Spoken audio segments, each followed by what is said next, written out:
Hi, I'm Sue Stockdale, and welcome to the final episode of this Climate Solutions Series 14, where we've partnered with the Royal Scottish Geographical Society, a dynamic educational charity working across Scotland and beyond to promote geographical understanding and joined-up thinking. Founded in 1884, the RSGS has developed several exciting projects to enhance your understanding about climate science, which I'll tell you more about later. To become a member of the RSGS, you can go to rsgs.org. This week's guest is Bertrand Piccard, the legendary aviation pioneer who has achieved two great aeronautical firsts.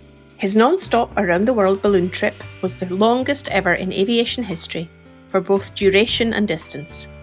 And then more recently, he completed a circumnavigation around the world in a solar airplane without using any fuel, demonstrating the immense potential of renewable energies and technologies. Bertrand now combines science and adventure to tackle some of the great challenges of our times, and I really enjoyed our conversation. Welcome to the podcast, Bertrand. It's fantastic to speak to you today. I'm very happy also, all my friends from Scotland. Now, curiosity is something I know as an explorer is close to your heart. What's getting you curious this morning, Bertrand?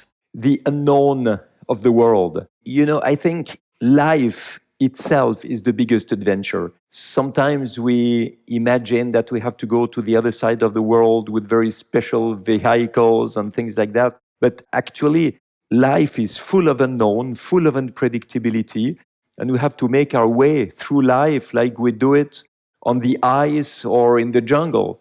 Now, you have been exploring the unknown from an aeronautical perspective with your two great successes, flying around the world in a balloon and a solar-powered airplane. I'm wondering, from that view of the world, Bertrand, what did it cause you to reflect upon and to be inspired by? Of course, you are inspired by nature. You're inspired by the greatness of the world. You're inspired by the magic of life that you overfly. But much more than that, I think when you go for an adventure like that, you have to prepare yourself. And it's years and years of preparation, which means that the adventure doesn't start when you take off and stops when you land. It starts when you are born and it goes through your entire life. And then you try to make things happen. You do the fundraising because you have to fund all the adventure. You need the technology, you need the team, and you know what? You need also all the overflight permissions, the bureaucracy, the certification of your airplane or your balloon. And all this is fully part of the adventure.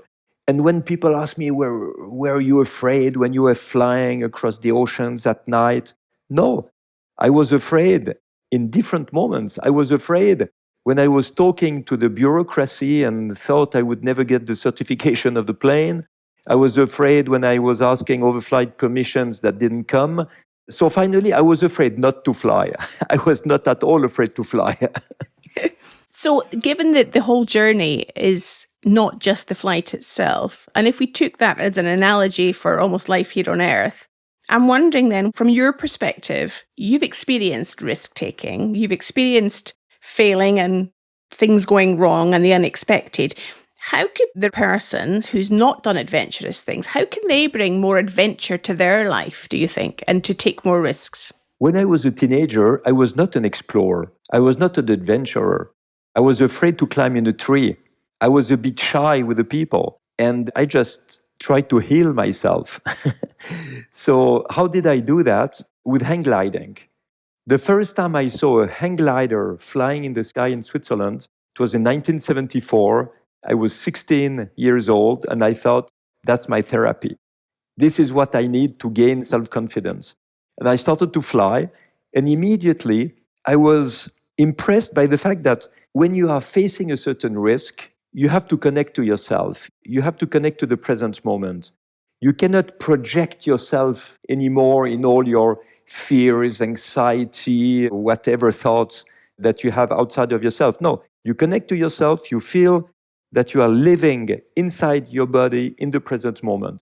And this gives a fantastic performance. There is no space for fear anymore. You are just doing what you need to do at the right moment with the consciousness of what you are going to do. And this was a huge change for me. And of course, I wanted to be an explorer because of my father, because of my grandfather. But I think this is the moment where I gave myself the tools to be able to do it. So you had to be present for yourself and experience that in the moment to be able to find those tools. Yes, because in normal life, it's exactly the opposite from an adventure. In normal life, we are hooked to our certitudes, habits, beliefs, convictions, dogmas, paradigms, exclamation marks, common assumptions. And we're prisoners of that. And it's very difficult to go outside of our zone of comfort because we are trained to remain in our zone of comfort. So we live exactly the opposite of an adventure. So, what we need to understand is the importance of getting outside of our certitudes, to give ourselves the permission to invent something else, not just an invention as an airplane or whatever, but invent the life we want, invent the future we want, and be aware that the decisions that we are taking as human beings have a consequence in our life. And the direction of our life will depend on the decisions we take. It's a little bit like in a balloon. When you change your altitude, you find other layers of wind who have another direction. So, depending on how you change your altitude, you will change your direction. And this makes you understand life not as a straight line in one dimension, but a 3D vision of the future where you will navigate at different altitudes. In the balloon, it's by dropping ballast that drops weight. And in life, it's by dropping the certitudes, the habits, and the convictions. That's such a lovely analogy for us to think about, Bertrand. And having done those adventurous things, how did you then move into focusing on helping us all to manage the planet in a different way? That was a concern that my grandfather and my father had already. You know, when my grandfather made the first flight ever in the stratosphere, when he invented the pressurized cabin and was the first man to see with his own eyes the curvature of the Earth, it was not to break a record. It was to demonstrate that we could fly higher than the bad weather, in thinner air, where the resistance to speed is much lower, and therefore you will reduce fuel consumption. So his vision was already energy efficiency. When my father made the deepest dive into the Mariana Trench in 1960, that was to see if there was life down there in a period of time where the governments wanted to drop their radioactive waste. And when he saw a fish, it was the proof that if you would send radioactive waste down there in the deepest trenches, it would pollute the entire ocean and maybe the world. So I was born and raised into that vision of running scientific expeditions to protect the environment. So the balloon flight around the world with Breitling Orbiter 3, that was a bit the dream for myself. But it turned out to be the first point of entry for Solar Impulse. When I landed in the desert of Egypt after 45,000 kilometers, 20 days in the air with my friend Brian Jones, there was 40 kilos left of liquid propane out of the 3.7 tons from the start. And that was the moment where I thought, wow, it's wrong to say the sky is the limit. The real limit is the fuel. The fuel is the limit.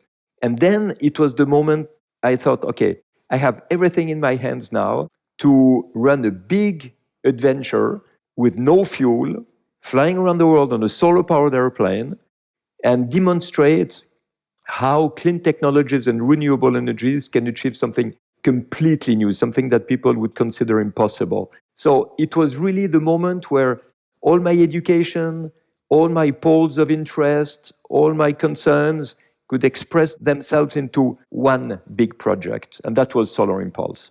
And then did you have that same epiphany then as to what was to come next?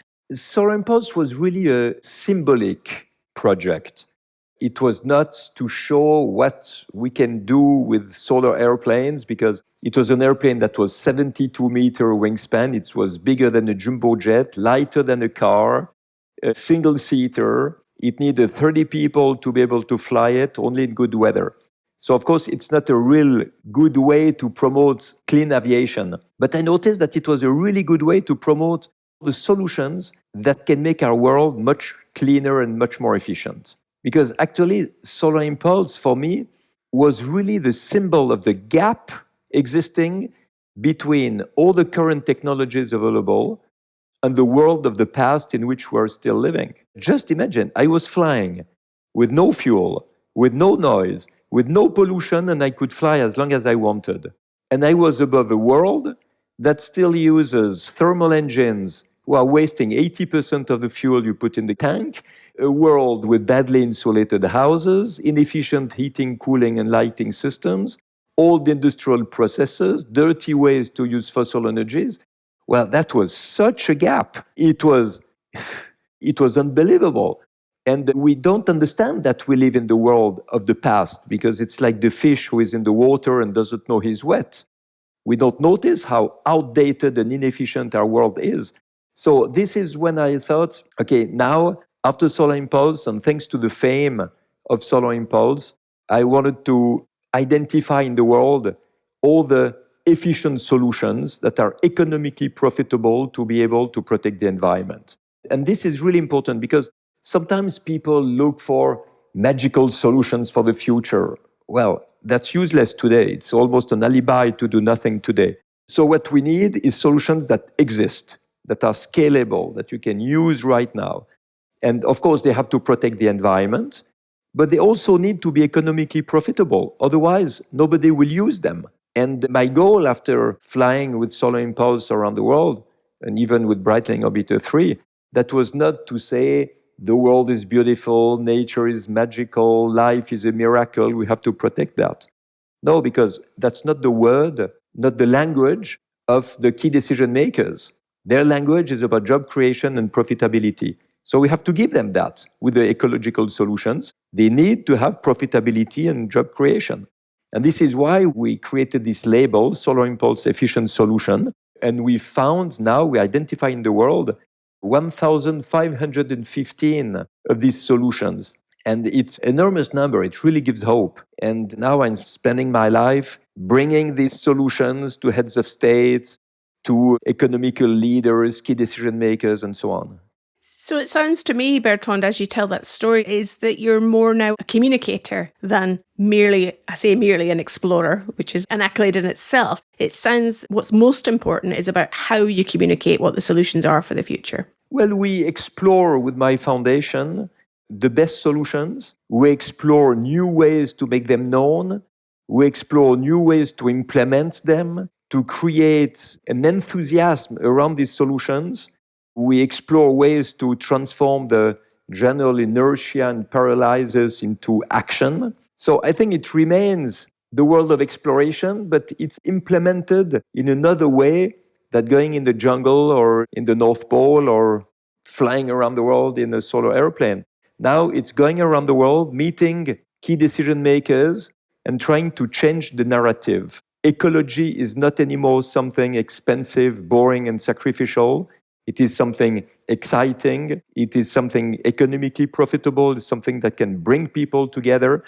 And I think exploration is also inside of ourselves, inside of the way people are thinking and doing, and not only in new territories. So given that you're using your exploration skills in all of these different ways to inspire and engage people, and you also know yourself as a youngster, you weren't an explorer, so you had to go in that hang glider to experience what the reality of it was.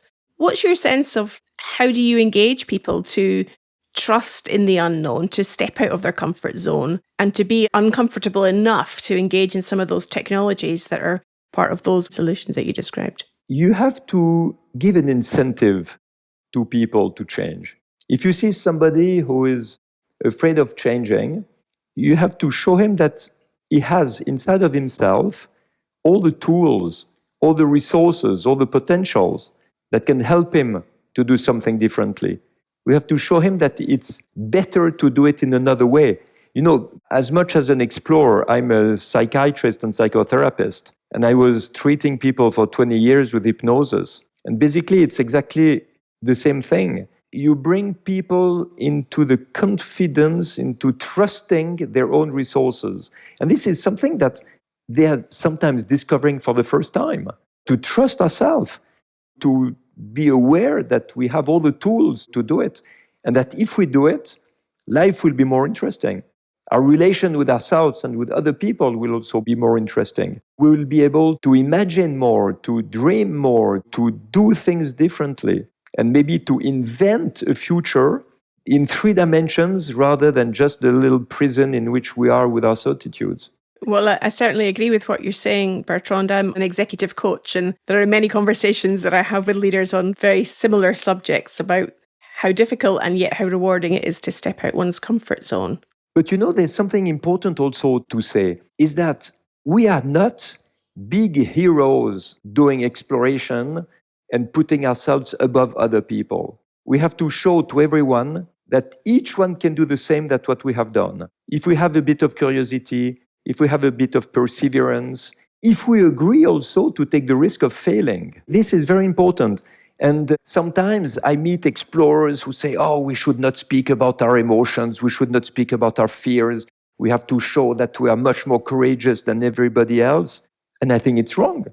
I think it's absolutely wrong. We have to show our doubts, we have to show our problems, we have to show also our failures, and tell to people, we're just like you, but we take that risk.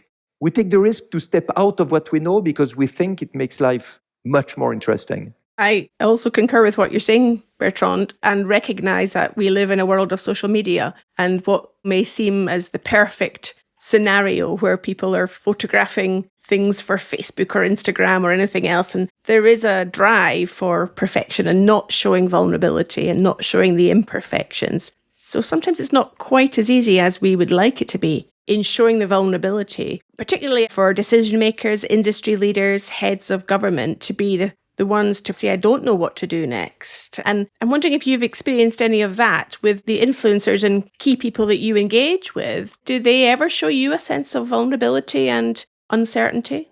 Only if you show yours, they will show theirs. And it's funny because in the beginning, I was giving my speeches to big corporations or even public speeches, showing the success. And then there were people asking me, yes, but did you also have some failures? And I thought, wow, I'm not speaking enough about my failures. And now I have a complete speech that I do sometimes only about the failures. And it's really interesting because it shows that each failure allowed me to understand something much better and to do better afterward. And there would not have been all this success without the previous failures. This shows the vulnerability. It's a huge mistake. If we want to promote exploration and the spirit of exploration, it's a huge mistake to make believe that we are invulnerable. We need to show our vulnerability. We have to show our difficulties. We have to show that basically we are like everybody else, but just with a wish to go a bit further, and we should go there with everybody else, not alone. Well, of course, that's what makes it much more enjoyable as well, when one's doing adventurous things with other people and seeing the effect that it has on them too. Exactly. And now what I always say when I speak to you, the Royal Scottish Geographic Society, or to the Explorers Club in New York, or other group like this, it's that we should give the wish to the new members to explore the world, but to explore life, to explore the human being, to explore the psychology, to explore the spirituality, to explore new ways to have a better quality of life. And this can be done by absolutely everybody. And also to never believe when we are told it's impossible. The people who say that something is impossible are people who believe that the future is an extrapolation of the past on the present, which is completely wrong. The future is unpredictable and requires from us to be disruptive. That means to invent new ways of doing and thinking that actually have absolutely nothing to do with what we have learned. If this episode is inspiring you to find out more about climate change, then the RSGS Climate Solutions course can give you a greater understanding in a quick and simple way. It's been developed by leaders and experts in climate change from the Royal Scottish Geographical Society, the University of Strathclyde Business School and the Edinburgh Climate Change Institute, and it's endorsed by the Institute of Directors. In just 2 hours, you can learn about practical solutions that you can implement immediately to help tackle climate change, direct from world-leading experts. head on over to climatesolutionsnetwork.com to find out more. Now back to the podcast. So given that you have this enthusiasm for exploration and helping people to be disruptive and challenge their stated ways of thinking, I understand you also have a family yourself, Bertrand. I'm wondering if they get inspired by your messages, or your daughter's not as enthused as you'd like them to be. No, everybody's enthusiastic. And, I did all my adventures thanks to my family and not despite my family. I remember that in order for my daughters to identify themselves to what I was doing, I always took them on the place where I was constructing the airplane, the balloon. I took them to see the test flights, to come with me when I was giving speeches. So they were really completely involved in what I was doing. And they understood very well why I was doing it. And I remember when I was ready to take off in Hawaii to cross the second part of the Pacific and fly to San Francisco, I sent them a message to say, flight is confirmed for tomorrow. And I thought, what are they going to answer? And they answered, pioneering spirit for life. And this has become the motto of the family. But it was invented by them, not by me.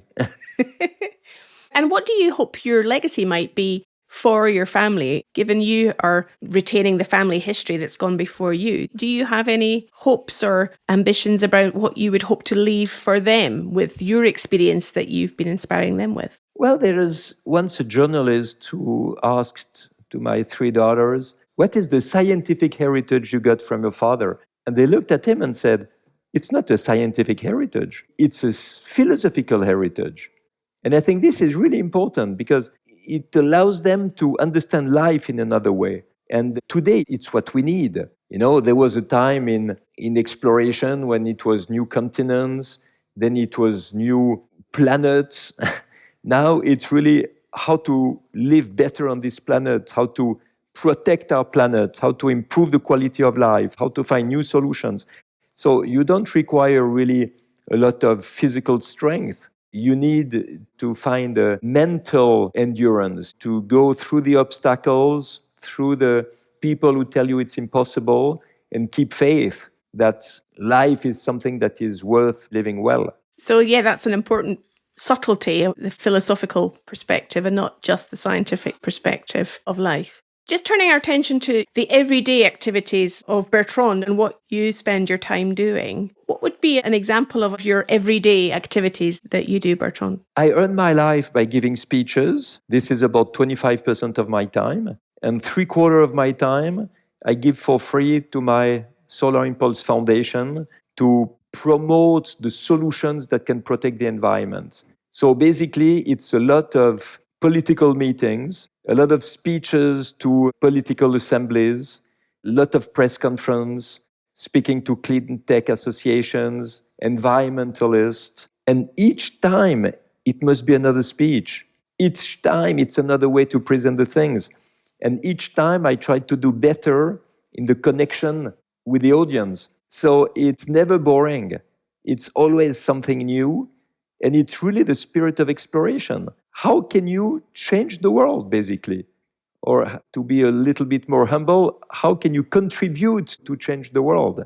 And do you ever wake up and think, I don't want to do that today, I'll have a day off? Yes, absolutely.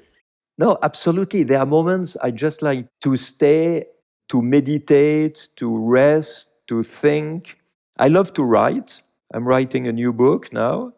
It will be the 7th book. And nevertheless, I have 2 more adventures that I'm preparing because I'm too young with 65 to be retired as an explorer.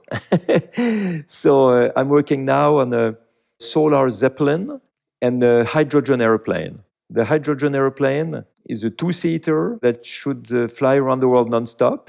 And it will be absolutely with no CO2 because it will be a green hydrogen produced by electrolysis of water thanks to solar energy. So yeah, it's still interesting and still challenging. Well, I'm glad that not every morning you wake up with enthusiasm and some days you want to just have a rest. And I know one of the things that is a more recent initiative you have been involved in is Prêt à voter. Is that correct? Yes, prêt à voter, ready to vote. This is action that we have run in France. We're running it now in Switzerland and ready to do it a bit everywhere. And it's legislative recommendations in order to push some solutions that are blocked by old legal framework. There are so many things you can do much better, much cleaner, much more efficient, but the law is not ready for that because the legal framework is as outdated as the old energies that we're still using. So we produce these recommendations that we bring to the parliamentarians, to the senators, to the heads of states, and so on. And we also made a solutions guide for cities. This is something that is really important because there are cities who have tried one solution, another city has tried another one, and it works, but they don't have the general vision of it. So we have gathered all the solutions that work well, and we put this in the guide, solution guide for cities, and we bring them to the mayors, we bring them to governments, and show them all the success stories that could be globalized and that could be used also in their city. And you know how all this started? It started thanks to Scotland, because that was in the Conference of Climate in Katowice in Poland, I think COP24. And Nicola Sturgeon wanted to support us. And we worked together with Scotland. And with the support of Scotland, we could get the first hundreds of solutions. So it really started in connection with the support that Scotland gave us. And at the COP26 in Glasgow, we could bring to Nicola Sturgeon, we could bring to the Scottish government a special guide for Scotland that we edited specially with all the solutions that make sense for your country. Well, I'm glad Scotland can be helping and supporting in the pioneering activities that are happening there. For our listeners, we have listeners in over 25 countries, Bertrand. What would be your message to them if they were thinking, wow, this is inspiring what I'm hearing here. What can I do in my country? What would you recommend that they take away as an action from our conversation today? They can go on our website, solarimpulse.com, and they can first take a look at the Solutions Explorer, which is the search engine for solutions. They put the keywords according to what they are looking for, and they will find the solutions for that. Now, of course, what we want to do is to go further and to do the Solar Impulse Academy. So all the people who are running a city, community, a country, can identify one person that we would train in order to identify the solutions that are specifically relevant for them. And we work, either they come at the foundation in Switzerland or we do it online. And we just train them to look at all the solutions that are relevant to the specific situation. And I think it's a huge step that they will be able to do with the new solutions. You know, when we speak of solutions, it's important to understand that most of the time it's not high-tech solutions. It's common sense. It's a way to recover the heat lost in the chimney of the factories to give it back to the factory. It's a way to reduce the energy that you need to run a data center. It's a way to reduce the pollution made by a thermal engine. It's a way to connect a car to your house, to discharge the battery of your electric car to the house in the moment there is a peak of demand. All these things, you know, it's just clever. It's a way to use steel staples instead of big iron armatures to make concrete. It's a way to run all the heating and the lighting systems of a building in an electronic way in order to save 20 or 30% of energy. All these type of things are available, and according to which country we're speaking about, it will be one solution more relevant or another one, and so on. And each time it allows to be more efficient. That means that it allows to do better with less need of energy, less need of resources, less waste. And therefore, it is profitable. It's profitable for the company who is producing the solution, as well as for the client who is using the solution. So it's a win-win all round by the sounds of it, and making it appealing for those who might be looking up those solutions for their relevant country. Absolutely. It has to be a win-win, because if it is an economical handicap to protect the environment, nobody will do it. What I was thinking about is in the past, when new inventions were taken on board at scale, it was often about making something fashionable. And my sense is what you're trying to do here is to make caring for the climate something fashionable, something appealing to people. Absolutely. You're absolutely right. Because far too often we still hear that ecology, protection of the environment is something sacrificial, something expensive, something boring, requiring from us less mobility, less comfort, less economic development, and almost nobody wants that.